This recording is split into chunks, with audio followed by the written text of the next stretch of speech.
सहना भवतु सहनौ भुनक्तु सह वीर्यं करवावहै तेजस्विनावधीतमस्तु मा विद्विषावहै। ओम शांति शांति शांति। गुरुर्ब्रह्मा गुरुर्विष्णु गुरुर्देवो महेश्वरः गुरु साक्षात् परब्रह्म तस्मै श्री गुरवे नमः। अलंकापुरी पुण्यभूमि पवित्र तिथे नांदतो ज्ञानराजा सुखात या आठवीता महापुण्य राशी नमस्कार माझा सद्गुरु ज्ञानेश्वराशी।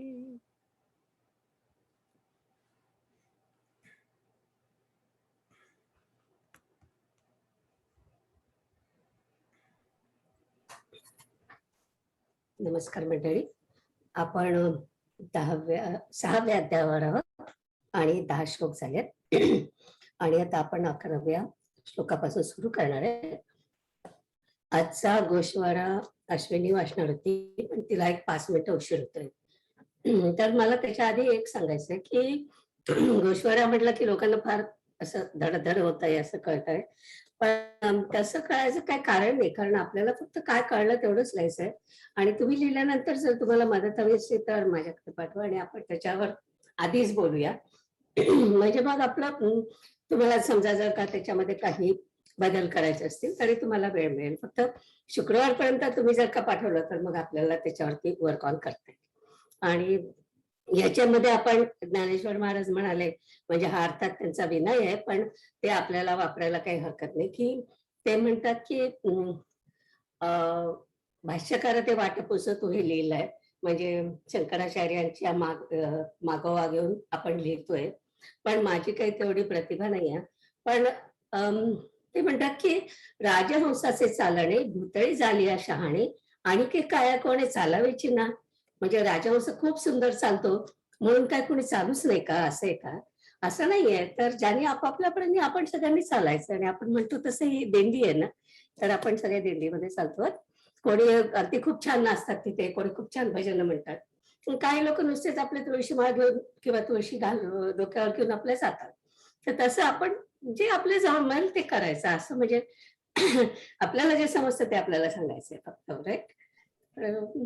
आणि मुख्य म्हणजे जेव्हा आपण हे लिहितो, आता ज्यांनी लिहिलंय त्यांचा अनुभव असाच असेल.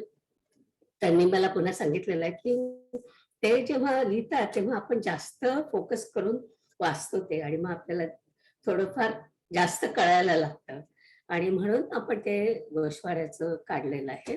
आणि मी स्वतः सुद्धा जेव्हा अभ्यास केला तेव्हा सुद्धा मी पण असं लिहून काढायचे की आपण आज एवढं वाचलं ना, मग त्याच्यावर मधलं आपल्याला काय कळलं म्हणून आपण लिहून काढायचं असं. आणि मी उपनिषदाचे जेव्हा कोर्सेस घेतले तेव्हा सुद्धा मी असंच केलं. तर त्याच्यामध्ये त्या नोट्स मी अजून वापरते, म्हणजे बरेच वर्ष झाले त्याला, 2008 पासूनच्या नोट्स आहेत, पण त्या नोट्स मी अजून वापरते. त्यामुळे आपल्याला स्वतःला सुद्धा रेफरन्स करता ते बरं पडतं. आणि माझा जो दुसरा ग्रुप आहे त्या ग्रुपमध्ये सगळेजण लिहितात आपापल्या नोट्स, म्हणजे गोषवाऱ्याचा टर्न असो का नसो, सगळेजण आपापल्या नोट्स काढत असतात आणि तयार करत असतात. म्हणजे एकाने नाही म्हटलं तर दुसरं नक्कीच म्हणू शकतो. तर तेवढं आपण लक्षात ठेवावं. ठीक आहे, आपण 11वा श्लोक सुरू करूया, आणि 11वा श्लोक झाल्यानंतर मग आपण पाहिजे तर गोषवारा वाचू तरी चालेल.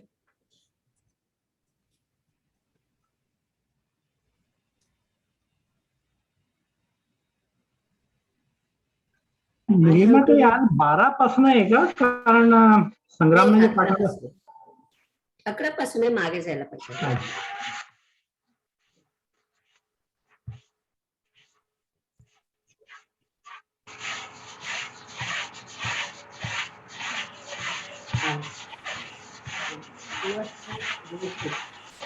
कशी आली आहे का मला दिसली नाही. जयश्री वाडकर आहेस ना? हो. वाच चालेल.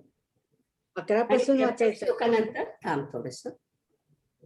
11 पासून वाचायचंय का? मला वाटलं 12 आणि 13 वाचायचं आहे म्हणून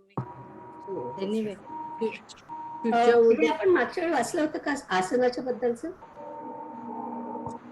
आपण मागच्या वेळेला 11वा श्लोक वाचला होता नीलिमाताई. 12 पासून वाचायचं. ओके 12 पासून वाचेल. सॉरी माझंच चुकलं. मला 12 पासून सांगितलेलं आहे. 12 पासून वाच चालेल. तुला ते पुढे माझी चूक झाली. नाही इट्स ओके. असं काही आमच्या पण लक्षात राहत नाही.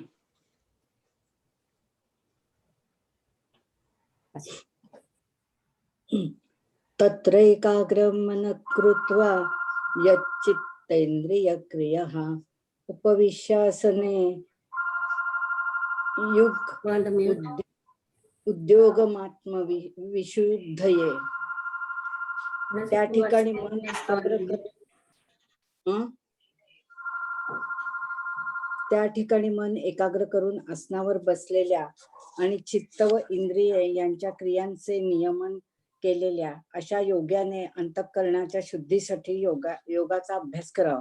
मग तेथे आपण एकाग्र अंतःकरण करून मनात सद्गुरूचे स्मरण करावे. त्या स्मरणाच्या आदराने अहंकाराचा कठीणपणा इतका नाहीसा होतो की तो स्मरण करणारा आत बाहेर सात्विक भावांनी व्याप्त होतो. त्याला विषयांचा विसर पडतो. त्याच्या इंद्रियांची रग मोडते.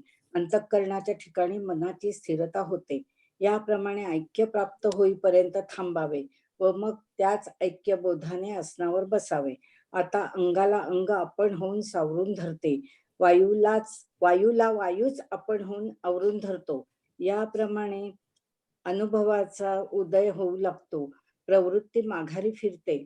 समाधी अलीकडील तीराला प्राप्त होते, आटोक्यात येते व बसता क्षणीच सर्व अभ्यास संपतो. मुद्रेची थोरवी अशी आहे तीच आता सांगतो, ऐक. तर पोटऱ्याला चिकटून मांडी घालावी. दोन्ही तळपाय वाकडे करून ते आधार चक्राखाली गुदस्थानावर शिवणीपाशी चांगले सुस्थिर राहतील असे बळकट बसवावे. पण त्यात उजव्या पायाची टाच खाली घालावी व तिने शिवण दाबावी. म्हणजे उजव्या पायावर स्वाभाविकच डावा पाय बसतो. बुध व शिष्ण यामधील बरोबर जी 4 बोटे जागा आहे त्यापैकी 1.5 बोट वर व 1.5 बोट खाली जागा सोडून मध्ये जी 1 बोट जागा राहते तेथे उजव्या पायाच्या टाचेच्या वरच्या बाजूने आपले अंग वर तोलून घट्ट दाबावे. उचलला आहे की नाही हे न कळेल अशा तऱ्हेने पाठीच्या खालचा भाग उचलावा व त्याच प्रकारे दोन्ही घोटे उचलून धरावे. अर्जुना, मग हा सर्व शरीराचा आकार जसा काही अगदी खालच्या पायांच्या टाचेच्या वरचा स्वयंभू भागच आहे असा होऊन जातो. अर्जुना, हे मूळ बंधाचे लक्षण आहे असे समज. याचेच वज्रासन असे गौण नाव आहे. याप्रमाणे आधार चक्रावर मूळ बंध बरोबर लागला आणि खालचा मार्ग बंद पडला म्हणजे अपानवायू आतल्या बाजूस संकुचित होऊ लागतो. मग तेथ आपण एकाग्र अंतःकरण करूनी सद्गुरु स्मरण अनुभवीजे. तैसे स्मरतेनी आदरे सबाह्य सात्विके भरे जव कठीणपण वीरे अहंभावाचे. विषयांचा विसरू पडे, इंद्रियांची कसमस मोडे, मनाची घडी घडे हृदया माझी. ऐसे ऐक्य हे सहजे फावे तव राहीजे. मग तेणेची बौधे बैसिजे आसनावरी. आता अंगाते अंग करी पवनाते पवनूची वरी. ऐसी अनुभवाची उजरी होची लागे. प्रवृत्ती माघवती मोहरे, समाधी ऐलाडी उतरे, आघवे अभ्यासू सरे, बैसत खेवो. मुद्रेची प्रौढी ऐशी, तेची सांगी जेल आता परियेसी, तरी उतरू या जघनासी, जडोनी घाली. चरणतळे देवळी, आधार द्रुमांचा बुडी, सुघटिते गाढी संचरी पा, सव्य तो तळी ठेविजे, तेणे शिवणी मध्यू पिढीजे, वरी बैसे तो सहजे, वामचरणू. गुदमेंढरा आंतवती, चारी अंगुळे निगुती, तेथ सार्ध सार्ध प्रांती सांडुनिया. माझी अंगुळ एक निगे, तेथे टाचेचे नि उत्तर भागे, नेहेटिजे वरी अंगे, पेल लेनी. उचलिले का नेणीजे, तैसे पृष्ठात उचलिजे, गुल्फद्वय धरीजे, तेणेची माने. मग शरीर संच पार्था, अवशेषही सर्वथा, पाषणरणीचा माथा स्वयंभू होय.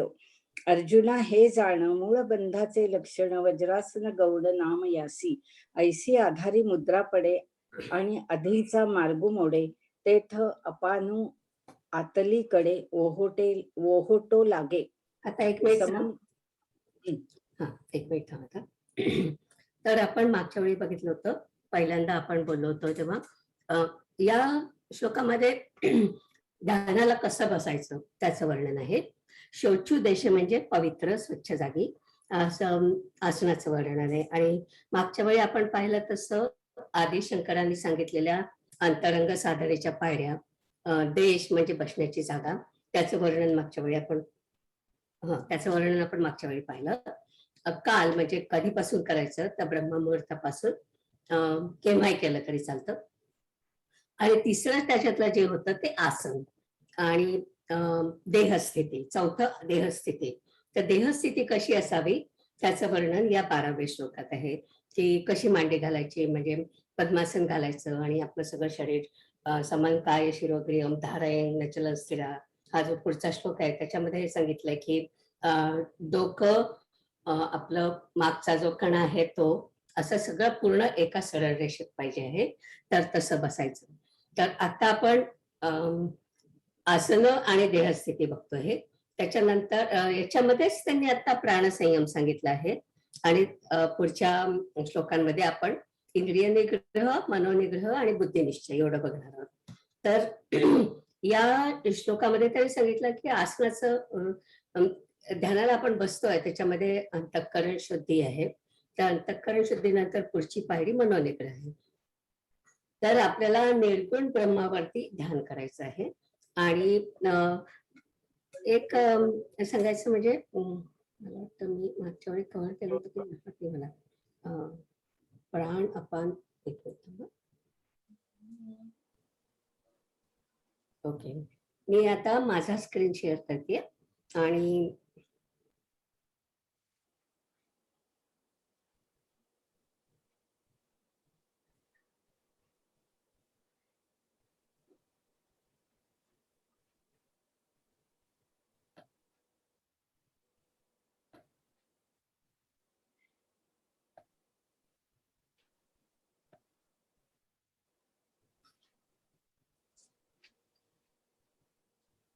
नाही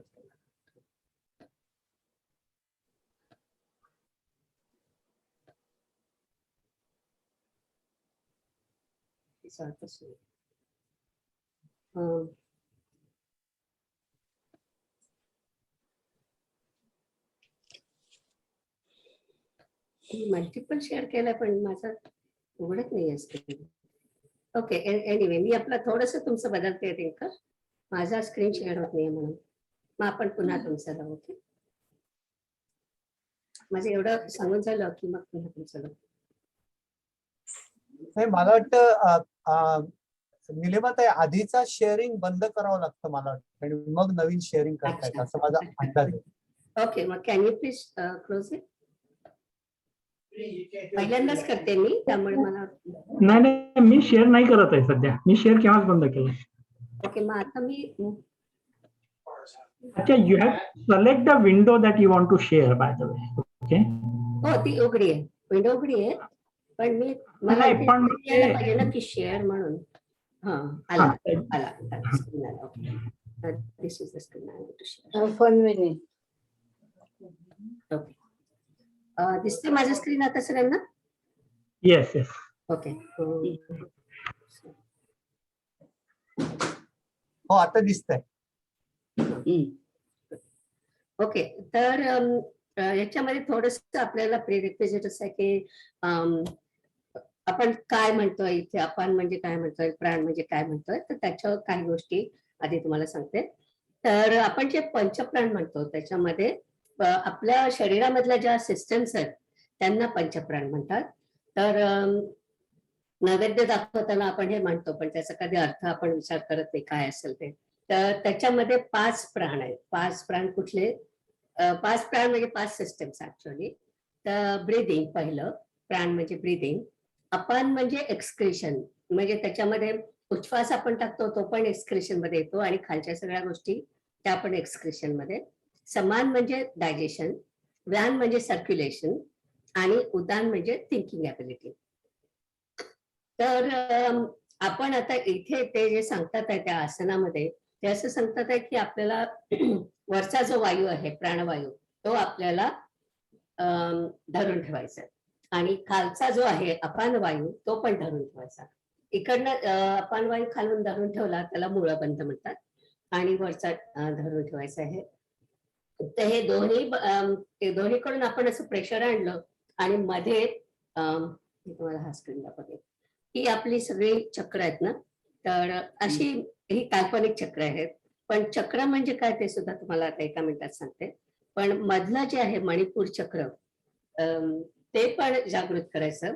म्हणजे खालून आपण प्रेस करतोय, वरतून प्रेस करतोय आणि मणिपूर चक्र जागृत करायचं. तर त्याच्यामुळे एवढी शक्ती, एवढी उष्णता अंगात येते की म्हणतात की नाभीच्या मागे सरपिडीसारखी वेटोळ करून कुंडलिनी असते. तर ती कुंडलिनी जागृत होते आणि ती कुंडलिनी जागृतीची जी प्रोसेस आहे ती आपण आता पाहणार आहोत. तर त्याच्या आधी मी तुम्हाला हे सांगते की आता आपण म्हणतो नाडी. नाडी म्हणजे काय? तर प्राणासाठी म्हणजे प्राण या ज्या सिस्टम्स आहेत त्याच्यामधली जी एनर्जी आहे ती ज्याच्यातून वाहते त्याला नाडी म्हणायचं. तर अशा 72,000 नाड्या आपल्या शरीरात आहेत असं म्हणतात आणि त्यातल्या 108 महत्वाच्या आहेत आणि त्याच्यापैकी 3 सगळ्यात मोठ्या आहेत. तर त्या म्हणजे इडा पिंगला आणि सुषुप्ना. माझं स्पेलिंग चुकलं असेल कदाचित, पण इडा पिंगळा आणि सुषुप्ना या 3 नाड्या महत्वाच्या आहेत कारण त्या शरीराच्या बुडापासून डोक्यापर्यंत जातात. तर त्यांच्या मार्फत कुंडलिनी जागृत करायची. तर इडा पिंगळा म्हणजे यांच्या मार्फत कुंडलिनी जागृत करायची म्हणजे काय की अशा एका स्टेजला पोचायचं की जिथे आपल्याला आत्मा आणि परमात्मा एकच आहे असा साक्षात्कार होतो. तर इडा आणि पिंगला म्हणजे शिव आणि शक्ती असे समजले जातात आणि या दोन्हीचा जेव्हा समतोल असतो तेव्हा आपण नॉर्मल काम करू शकतो. याचा समतोल गेला की प्रॉब्लेम येतो. आणि त्याच्यानंतर सुषुप्ना ही रिकामी पोकळी आहे असं म्हणतात. तर त्यात शक्ती साठली आणि मानसिक समतोल झाला तर जास्त शक्ती मिळू शकते. त्याला तीव्र जागृती म्हणतात. आणि आपण आता जे चक्र पाहिले, मी तुम्हाला जे 7 चक्र दाखवत होते, तर चक्र म्हणजे काय तर याच्यामध्ये दाखवलंय की इडा आणि पिंगळा आता आपण ज्या म्हटलं त्या इडा आणि पिंगळा जिथे जिथे मिळतात ती एनर्जी सेंटर्स त्याला म्हणतात. तर ती एनर्जी सेंटर्स त्यालाच चक्र म्हणतो आपण. तर तिथे सगळ्यात जास्त एनर्जी असते असं मानलं जातं. अर्थात याला काही प्रूफ आहे का तर नाही. मेडिकल काही असं सांगता येईल का म्हणजे कोणी उघडून पाहिलं तर दिसेल का तर नाही. पण त्याच्यावरती विश्वास ठेवून हे सगळे योगासनं पतंजलीचं पूर्ण शास्त्र याच्यावरती आधारित आहे. आणि काय सांगत होते बरं, हा तर चक्र म्हणजे 2 नाड्या जिथे मिळू शकतात जंक्शन त्याला चक्र म्हणतात. आणि असे म्हणजे इडा आणि पिंगळा जिथे क्रॉस करू शकतात अशी 7 चक्र आहेत. आणि कुंडलिनी म्हणजे शक्तीचा सुप्त साठा. तर शक्तीचा सुप्त साठा आत्मज्ञान प्राप्त करण्यासाठी त्या शक्तीला जाग करणं म्हणजे कुंडलिनी जागृती किंवा शक्तिपात जे म्हणतात. पण शक्तिपात का म्हणतात ते ज्ञानेश्वर महाराजांनी अतिशय चांगलं समजून सांगितलं. तर योगाने मूलधार चक्रापासून सुरुवात करून डोक्यापर्यंत सगळ्या स्टेशनातली शक्ती प्लग इन करायची, आणि ती सगळी शक्ती प्लग इन केली की कुंडलिनीची शक्ती जागृत होते, आणि ती प्रचंड मोठी शक्ती असते. पण हे सगळं करायला गुरु लागतो, योग्य शिक्षण घ्यावं लागतं, साधना लागते, आणि शिवाय आपण ज्या मगाशी 8 गोष्टी पाहिल्या त्या सगळ्या पार कराव्या लागतात. तर हे म्हणजे प्रिरेक्विजिट आहे आपल्याला पुढचं काय करण्याच्या आधी. ओके, आता कुठे होतो आपण? दिनकर, आता तुम्ही शेअर करा. माझं बंद करू का?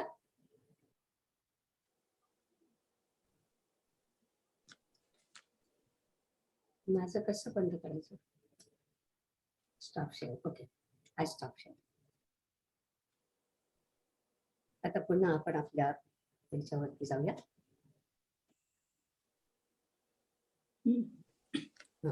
एक मिनिट थांब, अजून मला थोडस सांगायचंय, मग आपण जाऊया. हा, तर 13 आणि 14 मध्ये होतं ना.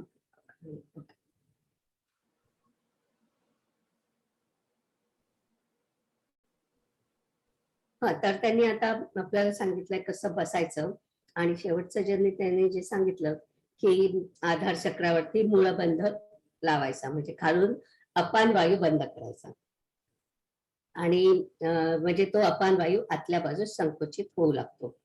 तर तिथून म्हणजे आपण प्रेशर करायचं. आता पुढे जाऊया. आता वाचू. हो, वाच.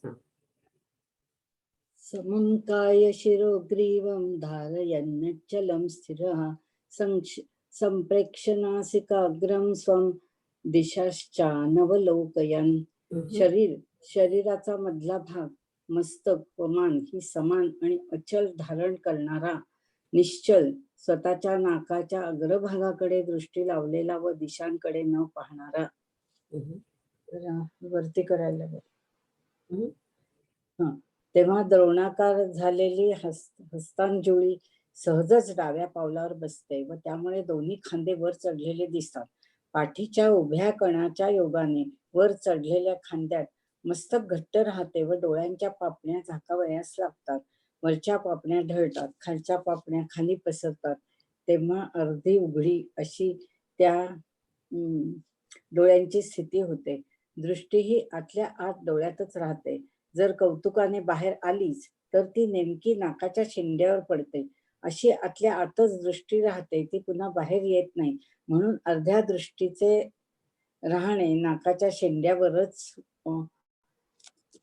होते. आता दिशांची गाठ घेण्याची, चहूकडे पाहण्याची अथवा रूप विषय पाहण्याची ही सर्व इच्छा आपोआप नाहीशी होते.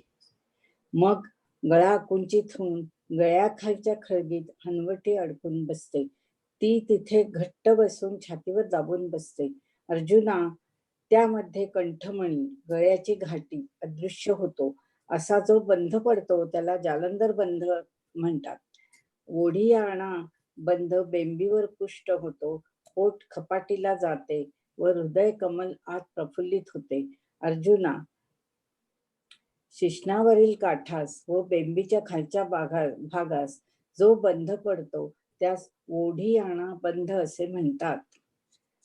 तव करसंपुट पैसे वामचरणी बैसे, बाहुमळी दिसे थोरी व आली.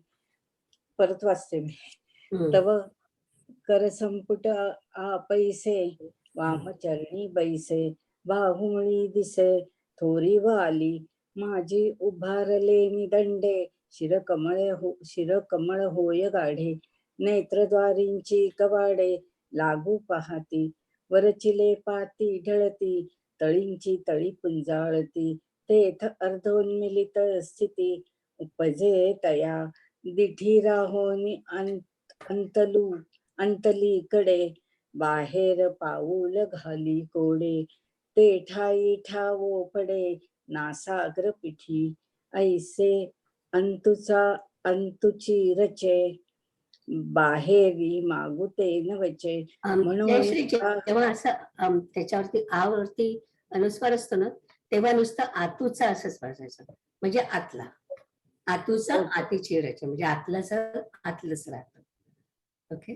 ऐसे आतुचा आतुची रचे बाहेरी मागुते नवचे म्हणून राहणे आधी ये दिठीचे तेथेची होय आता दिशांची भेटी घ्यावी कारूपाची वाट पहावी हे चाड सरे आघवी आपैसया मग कंठनाळ आटे हनुवटी हे हडवती दाटे ते गाढी होऊनी नेहटे वक्षस्थळी माझी घंटिका लोपे वरी बंधू जो आरोपे तो जालंधरू म्हणिपे पंडू कुमरा नाभीवरी पोखे उदर हे धोके अंतरी फाके हृदय कोशू स्वाधिष्ठानावरी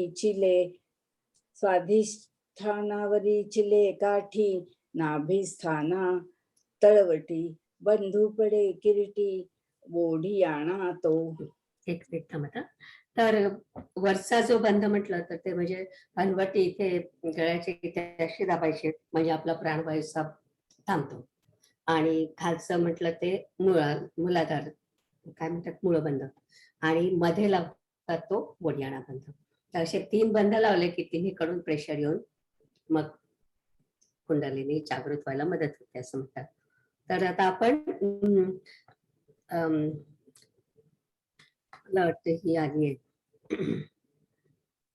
आपला गोश्वारा राहिलाय, तिने तयारी केली आहे, तर आपण आता तिला म्हणायला सांगू. जोशी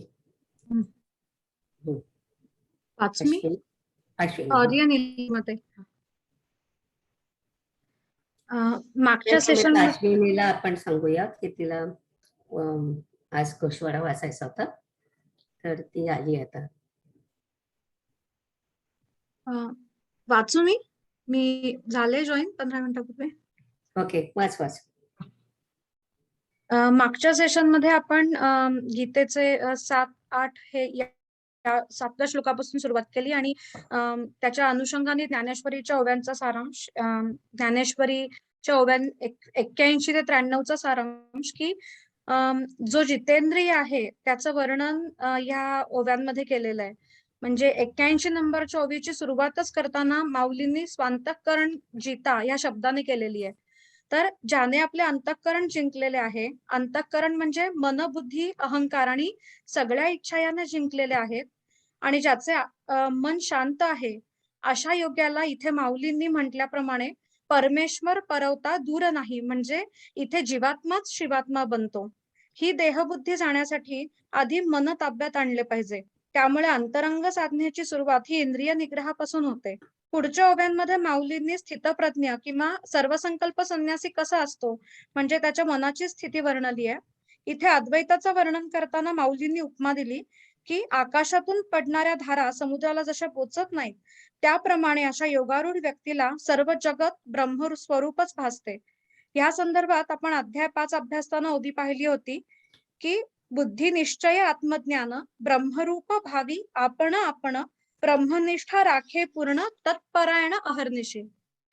आता श्लोक गीतेच्या श्लोक 9च्या अनुषंगाने आलेल्या 94 ते 104 ओव्यांचा सारांश, की माऊलींनी स्थितप्रज्ञाची अद्वैत दृष्टी कशी असते ह्याचं वर्णन या ओव्यांमध्ये केलेलं आहे. इथे मित्र, शत्रू, श्रेष्ठ, कनिष्ठ हा सगळा भेद संपून सर्व जगत ब्रह्मरूप आहे. म्हणजे कार्य आपल्या कारणाहून निराळं नाही, आपोपर भाव नाही, सर्वांच्या ठाई असलेल्या परमेश्वराकडे म्हणजे परब्रह्म तत्वाकडे पाहायचंय. म्हणजे सूत्रे मणिगणा इव लक्ष सूत्राकडे ठेवले तर मी तोच आहे, म्हणजे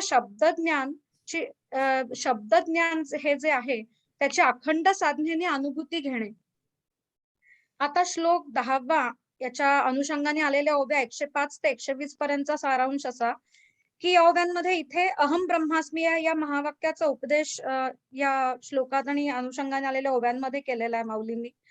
योगी एकाकी राहून अनुभूती कशी अनुभूती घेतो आणि परमात्मा तत्वाशी एकरूप कसा होतो हे इथे वर्णिलेलं आहे. यम, नियम, आसन, प्राणायाम, प्रत्याहार, धारणा, ध्यान ह्या प्रिरिक्विजिट पूर्ण करून अशा योग्याची समाधी लागते आणि परमात्मा तत्वाशी एकरूप होणं हा प्रवास कसा सुरू होतो हे माऊलींनी या ओव्यांमध्ये सांगितलेलं आहे. आता ओवी 114 मध्ये भगवंतांनी अर्जुनाचं अर्जुनत्व कसं ठेवलं आहे याचं खूप रसग्रहित वर्णन या ओव्यांमध्ये आलेलं आहे, की नवे सपातळ आड लावणे केले मनची वेगळे वाणे भोगावया. म्हणजे अर्जुन आणि भगवंतामध्ये द्वैतभावाचा सपातळ पडदा ठेवलाय भगवंतांनी. हा भगवंतांच्या मनीचा भाव माऊलींनी खूप सुंदररित्या आपल्या समोर ठेवलेल्या ओव्यांमध्ये दिसून येतो. जर द्वैतभाव सरून अर्जुनाचा मीपणा गेला आणि हा जर मीच झालो तर मी एकटा काय करू? अर्जुनाला युद्ध करायला हवंय आणि अर्जुन आणि भगवंतांच्या मैत्रीमुळे भगवंतांच्या मनामध्ये विचार आला की जी गोष्ट आपल्या मनास आवडते अथवा आवडत नाही ती जर अर्जुनाचे आपल्याशी ऐक्य झाले तर कोणास सांगावी. ह्या काळजीने भगवंतांनी अर्जुनाचे अर्जुनत्व कायम ठेवून आपल्या मनाने त्याच्या मनास आलिंगन दिले. पुढे ओवी 121 पासून माऊलींनी अर्जुनावरचं भगवंतांचं प्रेम याचं सुंदर वर्णन केलेलं आहे, की युद्धभूमीसारख्या अयोग्य ठिकाणीही भगवंत अर्जुनाला आत्मज्ञानाचा उपदेश करत आहेत, तेही अर्जुनावरच्या निरतिशय प्रेमापोटीच. माऊलींनी ओवी 124 मध्ये प्रेम असून लाज वाटत असेल तर ते प्रेम कुठले अशी या शब्दात वर्णन केलंय भगवंतांच्या प्रेमाचं, की अर्जुन हा भगवंतांच्या सख्य भक्तीचा आश्रय नव्हे तर तो त्यांच्या मनाचाच आरसा आहे. माऊली इथे सांगताहेत की अर्जुन ही सख्य भक्तीची देवताच आहे, कारण अर्जुन भगवंतांचा इतका लाडका आहे की त्याच्यावरच्या प्रेमापोटी निर्गुण निराकार परमात्मा सगुण रूप घेतो, परंतु त्याला देखील अर्जुनासारख्या भक्ताचा वेध लागतो. ओवी 133 आणि 134 मध्ये हे अर्जुन भगवंतांचं प्रेम कसं आहे हे वर्णन करताना माऊलींनी मराठी भाषेचं साहित्य रंगाचं कौतुक केलंय. आपले श्रेय हे ज्ञानेश्वर महाराज मराठी भाषेच्याच पदरात टाकतात, असे सांगून की बुद्धी आणि मन दोन्हीला प्रसन्न करणारी ही भाषा आहे. ओवी 136 पासून माऊली सांगतात की देवकी यशोदेला मिळालं नाही, भाग्य अर्जुनाला मिळालं. माऊली सांगतात इथे अर्जुन भगवंतांना म्हणतो की योगारूढ पुरुषाची कोणतीच अशी लक्षणं माझ्यात नाहीयेत, पण लागवी प्रेमाने आणि लढिवाळपणे विनंतीही करतो की तरी तुम्ही मला ब्रह्मज्ञान द्या. पुढे ओवींमध्ये माऊलींनी सांगितलंय की भगवंतांनी अर्जुनाठाई कोणती लक्षणं पाहिली. त्याची इच्छा जाणल्यानंतर ओवी 148 मध्ये माऊलींनी वर्णन केलंय की अर्जुनाला ब्रह्मज्ञानाचे डोहाळे लागले, कारण परी उदरा वैराग्य आले बुद्धीचिया. म्हणजे अर्जुनाचे सर्व संकल्प गळून पडले. स्मशान वैराग्य अर्जुनाला आलेले असले तरी सोहम भाव महरे मोडोनी आला. म्हणजे अर्जुनाच्या मनास आलेला ब्रह्मज्ञानाचा मोहर भगवंतांनी जाणला. इथे ओवी 153 मध्ये की हा मार्ग कसा आहे याचं वर्णन केलेलं आहे, की ह्या मार्गावर साधकाने कसे मार्गक्रमण केले पाहिजे. तेथ प्रवृत्तीच्या तरुच्या बुडी दिसती निवृत्तीच्या कोडी. म्हणजे जेव्हा योगाभ्यासाने जीव परब्रह्म तत्वाशी एकरूप होतो तेव्हा सर्व कर्माची कर्तृत्वाची निवृत्ती होते. आणि 158 आणि 159 मध्ये हा मार्ग कसा आहे आणि फायनल डेस्टिनेशन या मार्गावर काय असणार आहे, तर ह्या मार्गावर हे माऊलींनी पुढच्या ओवीमध्ये सांगितलंय की निगीजे पूर्विलिया मोहरा की येईजे पश्चिमेचिया घरा. म्हणजे इथे शक्तिपात इथे साधनेनी ध्यानानी कुंडलिनी शक्तीच्या सहाय्याने सुषुम्न मार्गाचा वळसा घेऊन ब्रह्मरंध्रात गमन करणे याला इथे पश्चिम मार्ग म्हटलेला आहे. हे ऐकून अर्जुन आता खूपच अधीर झालेला आहे आणि भगवंताने अर्जुनाचा हा मनाचा भाव जाणलेला आहे आणि अर्जुन फळापर्यंत जाईल अशी भगवंतांची इथे खात्रीच आहे. पुढे ओवी 162 पर्यंत माऊलींनी ब्रह्मज्ञान मिळवण्याच्या मार्गाचे वर्णन केलेलं आहे की तो गावो आपणची होईजे. म्हणजे देव पहाया गेलो देवची होऊन गेलो असं या सुखाचं वर्णन माऊलींनी या 162 पासूनच्या ओव्यांमध्ये केलेलं आहे. आता मागच्या सेशन मध्ये गीतेचा श्लोक 10व्याच्या रेफरन्स मध्ये निलिमाताईंनी आपल्याला शंकराचार्यांनी सांगितलेल्या अंतरंग साधनेच्या 8 पायऱ्यांची माहिती दिली होती. त्या 8 पायऱ्या अशा: स्थान, काल, आसन, देहस्थिती, प्राणसंयम, इंद्रिय निग्रह, मनोनिग्रह, बुद्धिनिश्चय. तर पुढल्या 162 ते 185 ओव्यांमध्ये माऊलींनी या 8 पायऱ्यांपैकी देश, काल आणि आसन कसं असावं याचं वर्णन केलेलं आहे. म्हणजे आतापर्यंत जे स्थितप्रज्ञ कसा असतो, योगारूढाची अद्वैत दृष्टी कशी असते, हे माऊलींनी सांगितलंय. पण तरीही हे सर्व शब्दज्ञान झाले. अर्जुनाला ब्रह्मज्ञान प्राप्त करण्यासाठी त्यानुसार अनुष्ठान केले तरच त्या ज्ञानाचा उपयोगी आणि अनुभूती मिळणार आहे. म्हणजे ध्यानाला दीर्घकाळ बसण्यासाठी जागा आणि आसन कसे असावे, तर जिथे पवित्र ठिकाणी बसल्यावर मन लवकर एकाग्र होईल आणि उठावेसच वाटणार नाही, अशी ध्यानासाठी जागा असावी, हे वर्णन माऊलींनी 162 ते 180 पर्यंतच्या ओव्यांमध्ये केलेलं आहे. तर पुढे 185 ओव्यांपर्यंत माऊलींनी दीर्घकाळ साधनेसाठी म्हणजे मनाचा समभाव राहण्यासाठी आसन कसे असावे याचं वर्णन केलेलं आहे. धन्यवाद. खूप छान पुन्हा एकदा सॉरी, म्हणजे थोडा उशीर झाला माझ्यामुळे. Okay, okay. पण चांगलं सांगितलंस, अभ्यास करून सांगितलं सगळ्या ओव्यांचा. Very good. तर आता आपण पुढे जाऊया. 14 वर्ष बोलतो ना. नमस्कार, मी ज्योती जोशी. ज्योती, एकच मिनिट थांब. ओके. तर आपण 13 आणि 14 बघत होतो. तर त्याच्यामध्ये ब्रह्मचारी व्रते म्हणजे ब्रह्माचा अभ्यास करण्यासाठी त्यांचं कमिटमेंट जे आहे त्याच्याबद्दलचं हे वर्णन आहे. आणि योगाने आत्मा आणि परमात्मा याचं ऐक्य साधलं जातं. तर हा मार्ग अगदी वेगळा आहे आणि ते शिकायला गुरु लागतो, ते आपण आधी पाहिलं होतं. माझा या विषयाचा अभ्यास नाही आहे, पण जे काय चक्रांबद्दल आपण ऐकलेलं आहे ते अनुभवाशिवाय कळणं पण शक्य नाही आहे. पण ज्ञानेश्वर महाराजांनी अनुभव घेतला होता आणि त्यांना जे काय जाणवलं ते आपण आता एकत्र वाचणार आहोत. आणि श्लोकाच्या शेवटी माऊली म्हणतात, हे सगळं सांकेतिक आहे. त्याच्या गूढपणाची बंधनं सोडून मी यथार्थाची घडी तुम्हाला उकलून दाखवली. जसं दुकानदार कापडाचं ठाण उकलून दाखवतो, तसं तुम्हा ग्राहक श्रोत्यांसाठी मी हे सगळं उकलून दाखवतोय. यातली प्रत्येक ओळी वाचनीय आहे, म्हणून आपण हे सगळ्या ओळी वाचणार आहोत. 14वा श्लोक अतिशय महत्वाचा आहे. आणि कुंडलिनी जागृतीची क्रिया आणि त्याचा परिणाम हे सगळं त्यांनी इथे खूप छान वर्णन केलेलं आहे. तर आपण आता वाचूया. सुरुवातीचं ज्योती तू वाचतेस ना? वाचू? सुरू करू? सुरू कर. प्रशांतात्मा विगतभिर्ब्रह्मचारी व्रते स्थितः मनः संयम्य मच्चित्तो युक्त आसीत मत्परः. अंतःकरण शांत असलेला, भीतीरहित ब्रह्मचर्य व्रत पालन करणारा, माझ्या ठिकाणी चित्त ठेवणारा, मतपरायण व मनाचे संयम केलेला असा होऊन आसनावर बसावे. याप्रमाणे शरीराच्या बाहेर अभ्यासाची छाया पडते व आतल्या बाजूस मनाच्या चंचलतेचा जोर नाहीसा होतो. कल्पना नाहीशी होते. मनाची बाह्य विषयांकडे असणारी धाव थांबते व सहजच शरीर आणि मन शांत होते. भूक काय झाली, झोप कोठे गेली याची आठवण देखील राहिली नाही.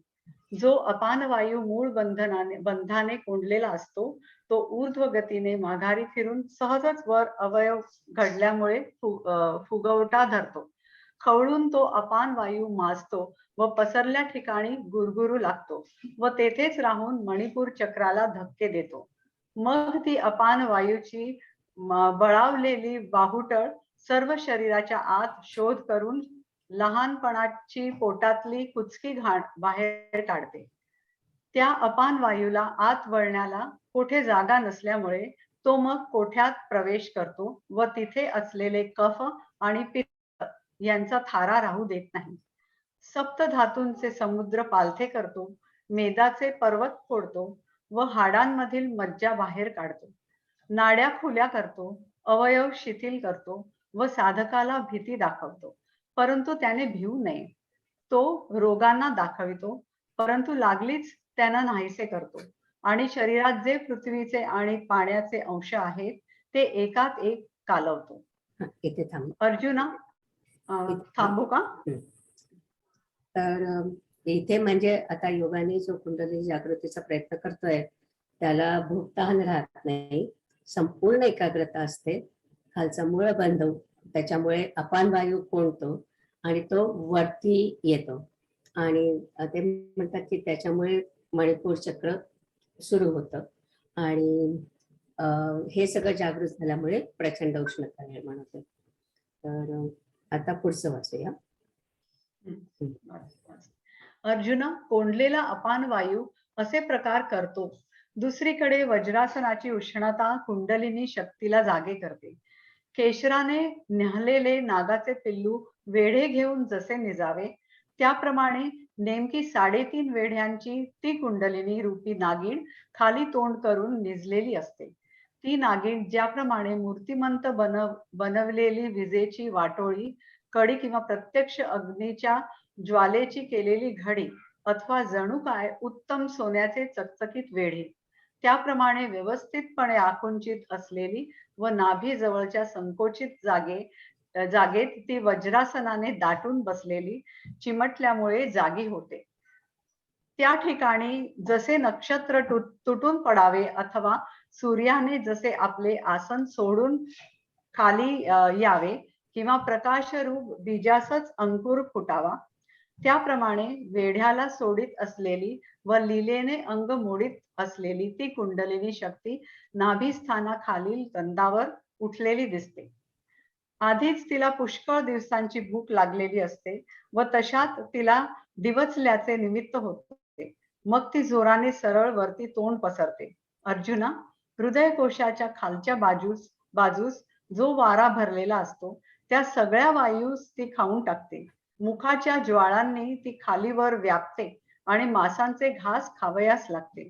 जे जे ठिकाण मांसल असते त्या ठिकाणी वरच्यावरच मोठा लचका तोडते.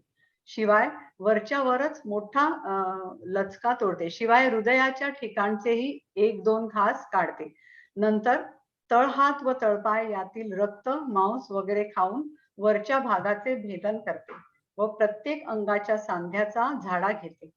आपला आश्रय तर सोडित नाही, पण तेथेच राहून नखांचे देखील सत्व काढून घेते व त्वचा धुवून पुसून त्या त्वचेला हाडांच्या सापळ्यास चिकटवून ठेवते. आता मी ओवी वाचायची ना. हो.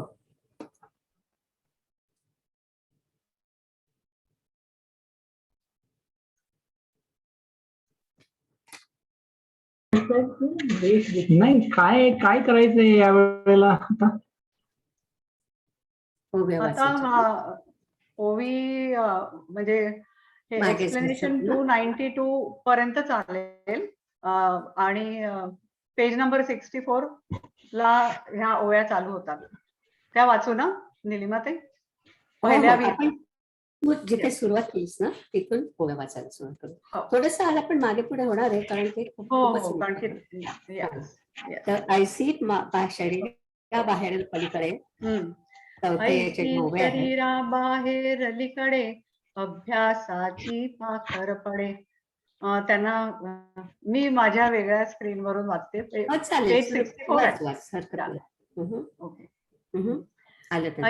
64 पेज 64 74. ऐशी शरीरा बाहेर अलीकडे अभ्यासाची पाखर पडे, तव आतुत्राय मोडे मनोधर्माची. कल्पना निमे प्रवृत्ती शमे आंग मन विरमे सावियाची. क्षुधा काय जाहाली निद्रा केऊती गेली, हे आठवण ही हारपली न दिसे वेगा. जो मूळ बंधे कोंडला अपानु माघवता मुरडला, तो सेवेची वरी साकडला फुगू धरी. क्षोभलेपणे माझे उवाईला ठाई गाजे, मणिपुरेसी झुंजे राहोनिया.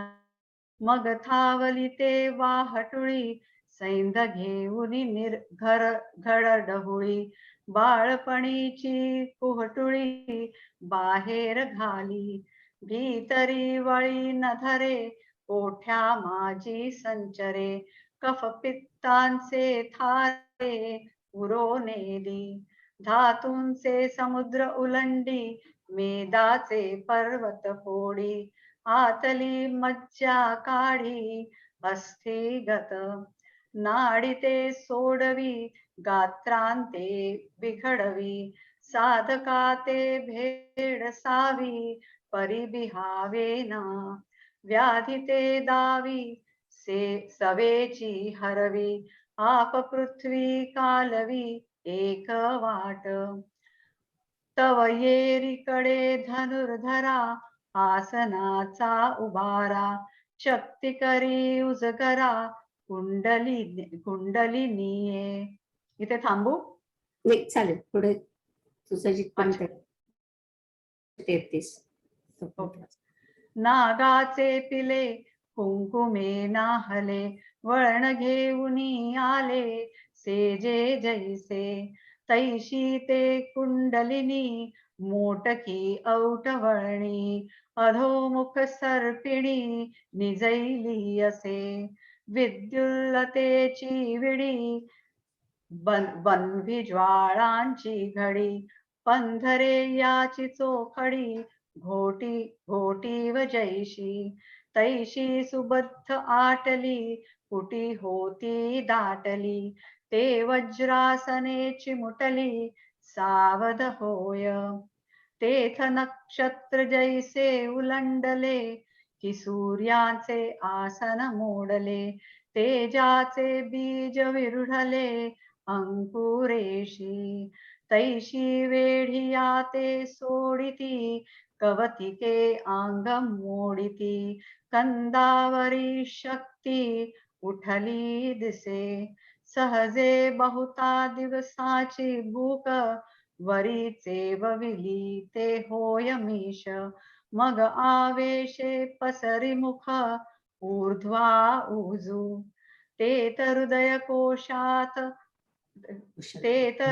कोशात तळवटी जो पवन भरे किरीटी तया सगळे याची मिठी देऊ निघाली मुखींचा ज्वाळी तळी वळी कवळी मासाची वडवाळी आरोगू लागे जे जे ठाय समासा तेत आहाच जोडे घाऊसा पाठी एक दोन्ही घास हियाही भरी. वाचू पुढे? कोणाला 31 झाला. मला वाचायचं 33 पर्यंत सांग. 33 पर्यंत थांबले ना? कोण म्हणायचंय? मी म्हणू? हो, 233 पर्यंत जा. ओके. मग तळवे तळ हात शोधी ऊर्ध्वीचे खंड भेदी झाडा घे संधी प्रत्यंगाचा आधार तरीन संडी परिनखींचे ही सत्व काढी त्वचा धुनी जडी पांजरेशी अस्थींचे नळे निरपे शिरांचे हिरवोरपे तव बाहेर विरुढी करते. हो, रोम छान वाटलं. इकडे पुढे एक ना डबल आलेला आहे. काय ते? ही जी ही लाईन आहे अस्तींचे निळे निरपे ही डबल झाली आहे, तर ती ज्यांनी कोणी वाचायची ती कॅन्सल केली. ठीक आहे. तर ती 24 अस्तींचे निळे निरपे. थँक्यू. हो, छान वाचलंस, अगदी छान वाचलंस. तर आता हे सगळं कुंडलिनीमुळे काय होतं, परिणाम काय होतो आपल्या शरीरावर, त्याचं वर्णन आहे. खूपच भयानक वर्णन आहे. एवढं वाचल्यानंतर आपल्या लक्षात येतं की जेव्हा कुंडलिनी जागृत होणं म्हणजे इतकं काही सोपं नाही आहे. काही लोक असं म्हणतात मी कुंडलिनी जागृत केली. हे सगळं वाचल्यानंतर आपल्याला कळतं की असं खूप अवघड आहे सगळं. म्हणजे आता बघा ना, ते पुढचं वाचूया की असं वाटतं की सगळं आपलं आमटी असं हे करून घेते, पिळवटून करते, तळहातापासून तळपायापासून तर डोक्यापर्यंत संपूर्ण. आणि जसं काही आपल्या शरीरामधलं सगळं मांस तिने खाऊन टाकलंय. आणखी पुढे सांगतात की हाडांच्या सापळास हाडांच्या नळ्या ती ऍक्च्युअली निरपून घेते आणि शिरांच्या काड्या ओरपून घेते. इतकी त्याच्यामध्ये शक्ती असते कुंडलिनीची जेव्हा जागृत होते तेव्हा.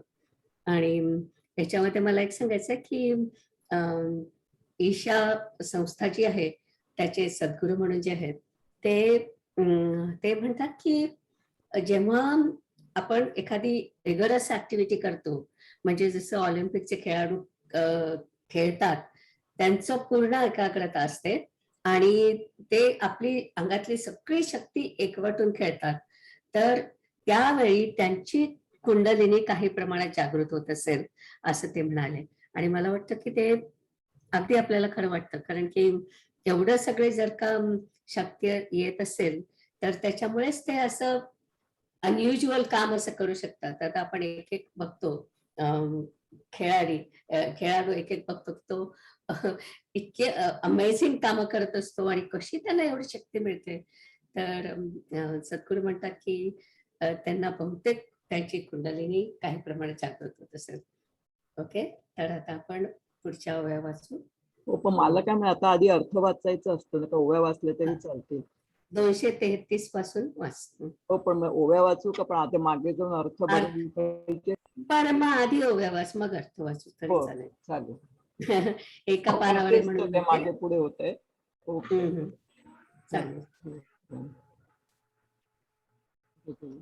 अस्थींचे नळे निरते, शिरांचे हिर गोरते, तव बाहेरी विरुधी करते, रोम बीजांची मग सप्त धातूंचा सागरी, तहानेली भोट भरी, आणि सवेची उन्हाळा करी खडखडीत, नासा पुटवून वारा, जो जातसे अंघोळे बारा, तो गचिये धरुनी माघारा, आतू घाली तेथ अधवरवते आपुंचे, ऊर्ध्व तळवते खायचे, तया ठेवा माझी चक्रांचे पदर उरती, एरवी तरी दोन्ही ठेवांची मिळती, परी कुंडलिनी नावेक दुश्चित्त होती, ते तया ते म्हणे परवती, तुम्हीची कायसी येथे, आई के पार्थिव धातू आघवी, आरोगिता काही मुरवी, आणि आपाते तव ठेवी उसोनिया, ऐसी दोन्ही भूते खाये, ते वेळी संपूर्ण धाये, मग सौम्य होऊन राहे सुषुम्ने पाशी. ते थांबून काही सांगायचं? 45. आता हे सगळं ह्याच वर्णन आहे, कुंडलिनी जागृत झाल्यावर काय काय होतं ते. तर 250 पर्यंत गेलीस तरी चालेल. बरं. तेथ तृप्तीचे निसंतोषे, गरळ जेव मी मुखे, तेणे तियेचे निपियुषे, प्राणुजिये तो आगी आतुनी निघे, परी सबाह्य निवऊची लागे, ते वेळी कसू बांधिती अंगे, सांदिला पुढती, मार्ग मोडीती नाडीचे, नवविधपण वायूचे, जाय म्हणून शरीराचे धर्म नाही, पिडा पिंगळा एकवटती, गाठी तिनी सुटती, साही पदर फुटती चक्रांचे हे, मग शशी आणि भानू, ऐसा कल्पिजे जो अनुमानू, तो वातीवरी पवनू, दिवसिता न दिसेत, बुद्धीची पुळिका विरे, परिमळू घ्राणी उरे, तोही शक्ती सवे संचरे, मध्यमे माझी, तव वरिले कडोनी ढाळे, चंद्रामृताचे तळे, कानवडोनी मिळे शक्तिमुखी, तेणे नाटके रस भरे, तो सर्वांगा माझी संचरे, जेथींचा तेथ मुरे, प्राण पवनू, तातलिये मुसे, मेण निघोनी जाय जैसे, मग कोंडली राहे रसे, गोतलेनी तैसे पिंडाचे नि आकारे, ते काळाची कावतरे, परी त्वचेचे नि पदरे, पांघुरली असे. आता अर्थ वाच.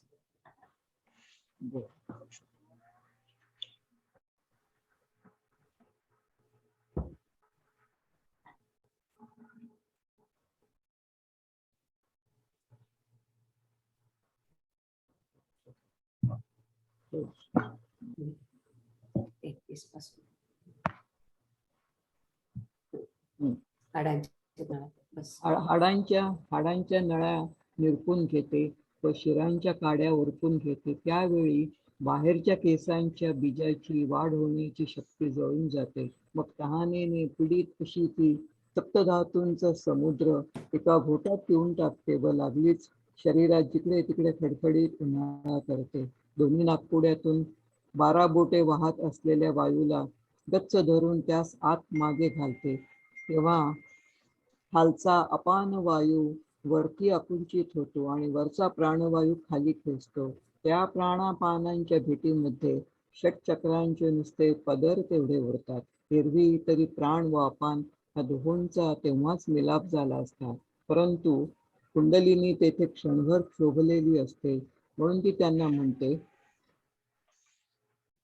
तुम्ही येथे कोण? चालते वा.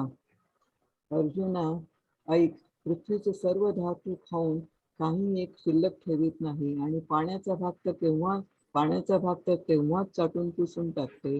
याप्रमाणे पृथ्वी व जल ही दोन्ही भूते खाल्ल्यावर तिची संपूर्ण तृप्ती होते आणि मग ती शांत होऊन सुशून्येजवळ राहते. त्यावेळी तृप्त होऊन समाधान झाल्यावर ती तोंडाने जे गरळ ओतते त्या गरळातील अमृताच्या योगाने प्राणवायू जगतो. तो गरळरूपी अमृताचा अग्नी तिच्या तोंडातून निघतो खरा, परंतु तो अग्नी ज्या वेळेस आत व बाहेर शांतच करू लागतो त्यावेळेस सर्व गात्रांची गेलेली शक्ती पुन्हा येऊ लागते. नाड्यांचे वाहने बंद पडते व स्थानभेदाने असणारे वायूचे 9 प्रकार नाहीसे होतात, म्हणून शरीराचे धर्म राहत नाहीत. किडा व पिंगळा या दोन्ही नाड्या एक होतात आणि तिन्ही गाठी सुटून 6 चक्रांचेही पदर फुटतात. अनुमानिक कल्पनेने ठरविलेले डाव्या उजव्या नाकपुडीतून वाहणारे चंद्र सूर्य रूपी वायू नाकापुढे कापूस धरून पाहिले तरी नाहीत. बुद्धीचा आकार चैतन्यात नाहीसा होतो व नाकामध्ये राहिलेली गंध घेण्याची जी शक्ती ती कुंडलिनी बरोबर सुषुम्ना नाडीत शिरते, तेव्हा वरच्या बाजूस हळूहळू चंद्रामृताचे तळे फलते होऊन ते चंद्रामृत कुंडलिनीच्या मुखात पडते. त्या नळीने कुंडलिनीने रस भरतो व तो सर्वांगामध्ये संचार करतो व प्राणवायू जेथे तेथे मुरतो. तापलेल्या मुशीतील मेण निघून जाऊन ती मूस जशी नुसत्या ओतलेल्या रसानेच भरून राहते. त्याप्रमाणे शरीराच्या आकाराने जणू काय त्वचेचा पदर पांघरलेले मूर्तिमंत तेजच प्रकट झालेले असते. नाही, एक मिनिट थांबते. तर आता त्यांनी सांगितलं की कुंडलिनी जागृत केल्यानंतर काय काय होतं. म्हणजे तुम्हाला इतकी आतमध्ये उष्णता असते की त्याच्यामुळे असं वाटतं की त्यांनी आपले सगळे हाडं सुद्धा असे ओढून काढलेले आहेत, ओढून काढलेले आहेत आणि नाड्या सगळ्या बंद पडतात असं ते म्हणतात. आणि काय सांगितलं तुम्ही की तर पृथ्वी पाणी आकाश हे जे काय म्हटलंय ना, तर आपलं शरीर हे पंचमहाभूतांनी तयार झालेलं असतं. पंचमहाभूत म्हणजे पृथ्वी, पाणी, अग्नी, वायू आणि आकाश. तर ही जी चक्र आपण मगाशी पाहिली त्याच्यामध्ये सुद्धा तुम्ही जर का डेन्सिटी प्रमाणे म्हटलं तर डेन्सिटी प्रमाणेच त्यांनी तशी इमॅजिन केली आहे की खालच्या बाजूला पृथ्वी म्हणजे जड असतं म्हणून, त्याच्यानंतर पाणी मधला भाग असतो तिथे पाणी असतं, त्याच्यावरती नाभीच्या तिथे अग्नी आणि मग प्राणवायू वायूवरती असतो आणि त्याच्यानंतर आकाश म्हणजे आपल्या इथे म्हणजे जिथे आपण कुंकू लावतो त्याच्या मागच्या बाजूला डोक्याच्या आतमध्ये जी कॅव्हिटी असते त्याला मूर्धनी आकाश म्हणतात. रिकामी जागा जी असते त्याला मूर्धनी आकाश म्हणतात. तर त्यांचं ऑब्जेक्टिव्ह असं असतं की ही जी सगळी शक्ती आहे त्या तिथपर्यंत न्यायची आणि जेव्हा ऍक्च्युअल समाधी घेतात म्हणजे जेव्हा त्यांचा प्राण जातो तर आपल्या इथे म्हणजे जेव्हा बाळ जन्मतं तेव्हा आपल्याला माहिती आहे की असे क्लॅप झालेले असतात 2 हाडं. तर हे जे 2 हाडं क्लॅप झालेले असतात डोक्यातले ते जिथे एकत्र होतात त्याला काकीमुख म्हणतात. तर त्या काकीमुखातून प्राण बाहेर जातो असं समजलं जातं जेव्हा समाधी घेतात आणि त्यांचा प्राण जातो तेव्हा. म्हणूनच प्राण गेला की नाही हे बघायला तिथे लोणी ठेवून बघतात. लोणी वितळलं तर समजायचं की प्राण आहे आणि नाही म्हणजे लोणी तसंच राहिलं तर समजायचं की प्राण गेला असं. तर ही सगळी इतकं भयानक त्यांनी वर्णन केलंय की शरीरातल्या जे आपल्या अंगावरचे केस असतात ते सगळे झडून पडतात आणि मग पुढे तर ते म्हणतात की दात पण झडून पडतात. आणि हे सगळं झाल्यानंतर जसं काही नवीन जन्म झाला असं त्यांना पुन्हा अं, सगळे पूर्ण शरीर पुन्हा त्यांना परत मिळतं आणि जास्त तेजाने परत मिळतं. जर का म्हणजे पूर्ण समाधी घेतलेली नाही आहे, फक्त कुंडलिनी जागृत करून इथपर्यंत झालीये, ती पुढे गेलेली नाहीये. तर ते सांगतात की आता काय होतं त्याच्यानंतर ते कुंडलिनी जेव्हा आता शांत शांत होत चाललेली आहे त्याचं वर्णन आता आहे आणि ती शांत कशी करायची ते पण त्याचं टेक्निक आहे. तर ते झाल्यानंतर मग ह्यांनाही अशी पूर्ण नवं शरीर मिळतं. त्यांना त्वचा नवीन मिळते, त्यांना नख नवीन मिळतात, दात नवीन मिळतात. म्हणजे बेसिकली तेज येतं सगळ्या अंगावरती. तर त्याचं आता वर्णन नाही त्याच्या पुढे. अच्छा. काय मी म्हणतात आता आधी अर्थच वाचते आधी मग पोव्या. हो चालेल चालेल. हा. सूर्यावर ढगांचे आवरण आले असता त्याचे तेज झाकलेले असते, पण ते ढगांचे आवरण निघून गेल्यावर मग त्याचे तेज तसे आवरून धरता येत नाही. त्याप्रमाणे वरवर असणारा कातड्याचा कोरडा पापुद्रा कोंड्यासारखा झडून जातो. मग जणू काय मूर्तिमंत स्फटिकच अथवा रत्नरूप बीजास निघालेले अंकुरच की काय अशी अवयवांच्या कांतीची शोभा दिसते. अथवा संध्याकाळच्या आकाश रंगाचे रंग काढून बनविलेली मूर्ती किंवा प्रत्यक्ष आत्म्याचे शुद्ध लिंगच. केशराचे पूर्ण भरलेले किंवा अमृताचे ओतलेले अथवा ते पाहताना मला असे वाटते की ती मूर्तिमंत शांतीच आहे. ते योग्याचे शरीर आनंद रूपी चित्राचा रंग अथवा ब्रह्मसुखाची प्रत्यक्ष मूर्तीच किंवा संतोष रूप झाडाचे तसे काही बळावलेले रूप आहे. तो योगी सोनचाफ्याची मोठी कळी अथवा अमृताचा पुतळा किंवा नाजूकपणाचा भरास आलेला मळाच किंवा शरद ऋतूच्या ओल्यावाने टवटवीत झालेले चंद्रबिंब अथवा आसनावर बसलेले मूर्तिमंत तेजस की काय. ज्यावेळी कुंडलिनी चंद्रामृत पिते त्यावेळी शरीर असे होते. मग त्या देहाच्या आकाराला पाहून यम भीतो. म्हातारपण मागे फिरते व तारुण्याचा वियोग होतो आणि गेलेली बाल्यावस्था येते. वय तर त्याचे एवढेसे तथापि जेवढी कृत्ये बलवान पुरुष करू शकतो तेवढी हा करतो आणि त्याच्या धैर्याच्या थोरवीला तो उपमा नाही. त्याच पुढे कुठपर्यंत म्हटलं आपण? हा सोन्याच्या झाडाला पालवी फुटून जशी रत्नाची नित्य नवी कळी आली तशी चांगली नवी नखे येतात, दातही नवे येतात, पण ते फार लहान असतात व ते असे दिसतात की जणू काय दुतर्फा हिऱ्यांची रांगच बसली आहे. 67 पर्यंत. हा 67. ओके. ज्याप्रमाणे माणिकाचे अणु एवढाले कण असावेत त्याप्रमाणे सहजच सर्व अंगावर रोमांचाची टोके वर येतात. तळहात व तळपाय हे तांबड्या कमळाप्रमाणे असतात व डोळे किती स्वच्छ होतात ते काय सांगू. परिपूर्ण दशेला येऊन गच्च भरल्यामुळे मोते शिंपीच्या गर्भात मावत नाहीत, म्हणून जसा शिंपेच्या 2 शकलांचा सांधा उकलतो त्याप्रमाणे दृष्टी पापण्यांच्या पात्यात न मावता त्या पात्यांना व्यापून बाहेर निघण्यास पाहते. दृष्टी पूर्वीचीच असते, परंतु ती आकाश व्यापणारी होते. इथे थांब जरा. हे सगळं वर्णन त्या योगाचं ज्याला कुंडलिनी ज्याची जागृत झाली आहे त्याचं आहे. त्याचं फार सुंदर वर्णन आहे ते. स्फटिकासारखी त्याची कांती होते.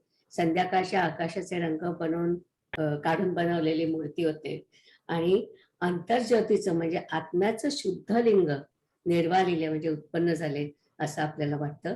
आणि त्याला माऊली त्याला अवयव शांती किंवा सिद्धरसाचे म्हणजे ब्रह्मरसाची मूर्ती असं म्हणतात. कनकद्रुमाची म्हणजे सोन्याच्या डहाळीची पालवी आणि त्याला दात आणि नख पुन्हा नवीन येतात आणि त्याचा जसा काही पुनर्जन्म होतो आणि त्याला दिव्यदृष्टी प्राप्त होते असं त्याचं वर्णन केलं आहे.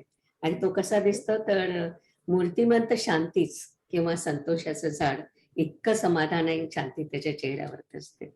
फार सुंदर उपमा आहे. एक 267 ते म्हणतात की जेव्हा मोती खूप मोठा होतो तेव्हा शिंपला असा हळूच थोडासा उघडतो आणि तो उघडलेला शिंपला जसा असतो तसे त्यांचे दृष्टी पूर्वीचीच असते, परंतु आता ती आकाशाला व्यापणारी होते आणि ती त्यांच्या पापण्यातून अलगद बाहेर येते. फार फार सुंदर उपमा आहे तिथे. आता पुढे जाऊया. मग आता ओव्या वाचू का मी का काय? हा, ओव्या. म्हणजे ओव्या तेवढं वाच. We will go in. हा. 267 पर्यंत ओव्या वाच. Correct yes. आणि मी थांबले होते कुठे बरं. हा 200.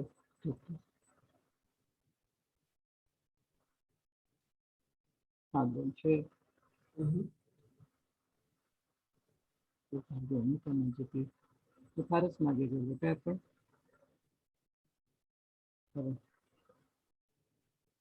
हा अजून बरोबर जायला पाहिजे. हा थांबायचं. आपण कुठनं सुरुवात करायची आहे? 248 का 250 पासून? 248 पासून केली तर चालेल. चापलेल्या मुशीतील तिथपासून आपण वाचलो होतो. तातलेल्या मुसे. हा मला वाटतं 233 पासून आहे ना? 233 मला पासून आहे. 233 मागे जायला पाहिजे जरा. सॉरी, मागे जा. 233 बरोबर. सॉरी, मला तो गोंधळ झालाय. मला ओके. वाटतं हाडांच्या नळ्या आधी झालं होतं. बरं, एनिवे. हा आपण मध्ये एकदा थांबलो 233 होतो. पर्यंत जा. हा चालेल. चालेल. अस्थिंचे नळे. अस्थिंचे ते नळे. वाचलं होतं मगाशीच. आता आपण 248 पासूनच. अच्छा. Sorry, confusion. पण ठीक आहे, 240 पासून वाचता चालेल.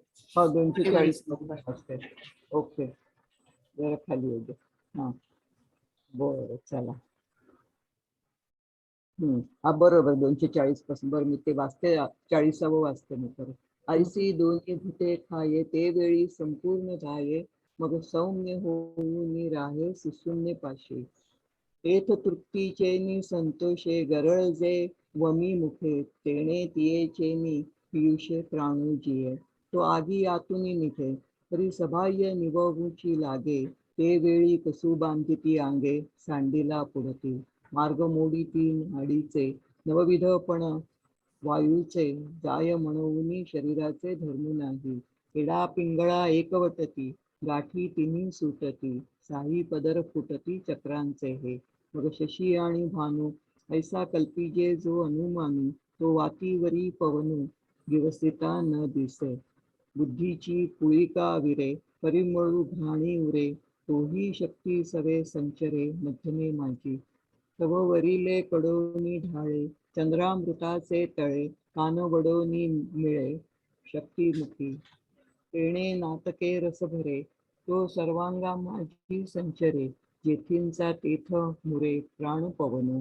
तातलिये मुसे मेण निघोनी जाय जैसे, मग कोंदली राहे रसे बोतलेनी. तैसे पिंडाचेनी आकारे ते काळाची का अवतरे, करी त्वचेनी पदरे पांगुरली असे. जैशी आभाळाची बुंथी करुणी राहे गभस्ती, मग फिटलिया दीप्ती धरून नये. तैसा हाच वरी कोरडा त्वचेचा असे पातवडा, तो झडूनी जाय कोंडा जैसा होय. मग काश्मीराचे स्वयंभ का रत्नबीजा निघाले कोंभ, अवयव कांतीची भांब तैसी दिसे. ना तरी संध्या रागींचे रंग काढूनी वळिले ते अंग, ती अंतर्ज्योतीचे लिंग निर्वाळिले. कुंकुमाचे भरीव सिद्धरसाचे वोतीव, मज पाहता सावेव शांतीची ते आनंद चित्रींचे लेप. ना तरी महासुखाचे रूप, ती संतोष तरूचे रूप थांबले जैसे. तो कनक चंपकाचा कळा, की अमृताचा पुतळा, नाना सासिनला मळा. कोवळीकेचा हो का जे शारदीये चिये बोले, चंद्रबिंब पाल्हेले का तेजची मूर्त बैसले आसनावरे. तैसे शरीर होये जे वेळी कुंडलिनी चंद्रपिये, मग देहाकृती दिहे कृतांतुगा. वृद्धाप्य तरी बहुडे तारुण्याची गाठी विघडे, लोकली उघडे बाळदशा.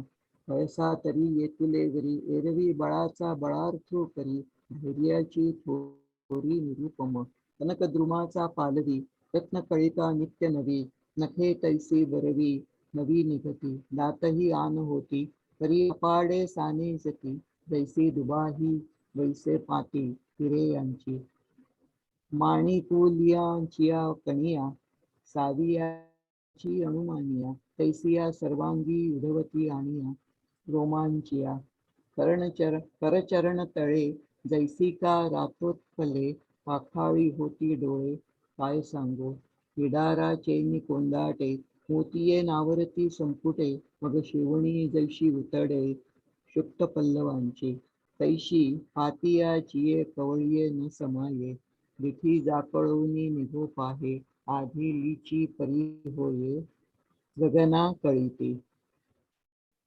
ऐके बस तिथे थांबायचं ना? थांबायचं ना तर. हो 267 ला थांबायचं. ओके, छान, थँक्यू. अजून तुलाच वाचायचं? मी वाचणार आहे आता. ओके. हा, मी वाचू ना आता? हो, वाचा. हा, थोडं वरती घेता का? 67 पासून मला वाचायचं आहे. नाही, 68 पासून का? ओके. 68. ऐके देह होय सोनियाचे. ऐके देह होय सोनियाचे परी लाघवये वायूंचे जे आपा आणि पृथ्वीचे अंशू नाही मग समुद्रा पैलाडी देखे स्वर्गीचा आलो तू ऐके मनोगत बोळखे मुंगियेचे पवनाचा बारिका बळघे चाले तरी उदकी पाऊल न लागे येणे येणे प्रसंगे येती बहुता सिद्धी ऐके प्राणाचा हात. राजू, आपण इथे थांबूया. माझ्या घड्याळाकडे लक्ष नव्हतं. आपण आता थांबूया आणि पुढच्या वेळी बघूया. 270 पर्यंत झालं होतं किंवा 267 पासून आपण पुन्हा पुढच्या वेळी बसूया. सॉरी, माझ्या घड्याळाकडे लक्ष नव्हतं. तर आता कोण म्हणतंय? सरळ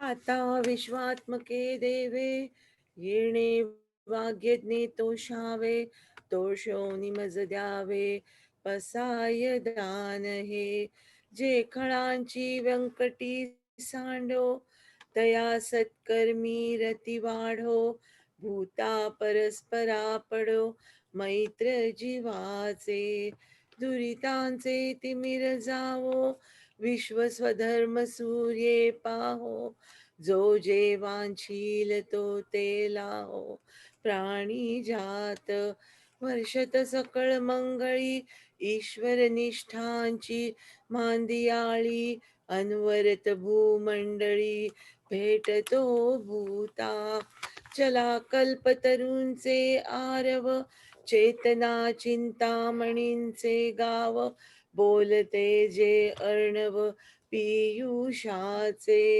चंद्रमे जे अलांछन मार्तंड जे तापहीन ते सर्वाही सदा सज्जन सोय रे होतु किंबहुना सर्व सुखी पूर्ण होवो निती लोकी भजिजो आदिपुरुखी अखंडित आणि ग्रंथोपजीविये विशेषी लोकी इये दृष्टा दृष्ट विजये हो आवेजी तेथ म्हणे श्री विश्वेश्वराव हा होईल दान पसाओ येणे म्हणे ज्ञान देवो सुखिया झाला. ओम पूर्णमदः पूर्णमिदं पूर्णात् पूर्णमुदच्यते पूर्णस्य पूर्णमादाय पूर्णमेवावशिष्यते.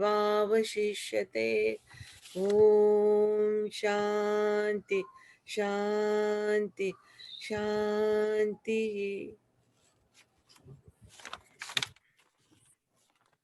पुढच्या वेळी आपण ती रिअरेंज न केलेली फाईल वापरू म्हणजे मग आपल्याला एका याच्यावरून दुसऱ्या ठिकाणी जायला सोपं जाईल. एक प्रश्न विचारू का? विचारू.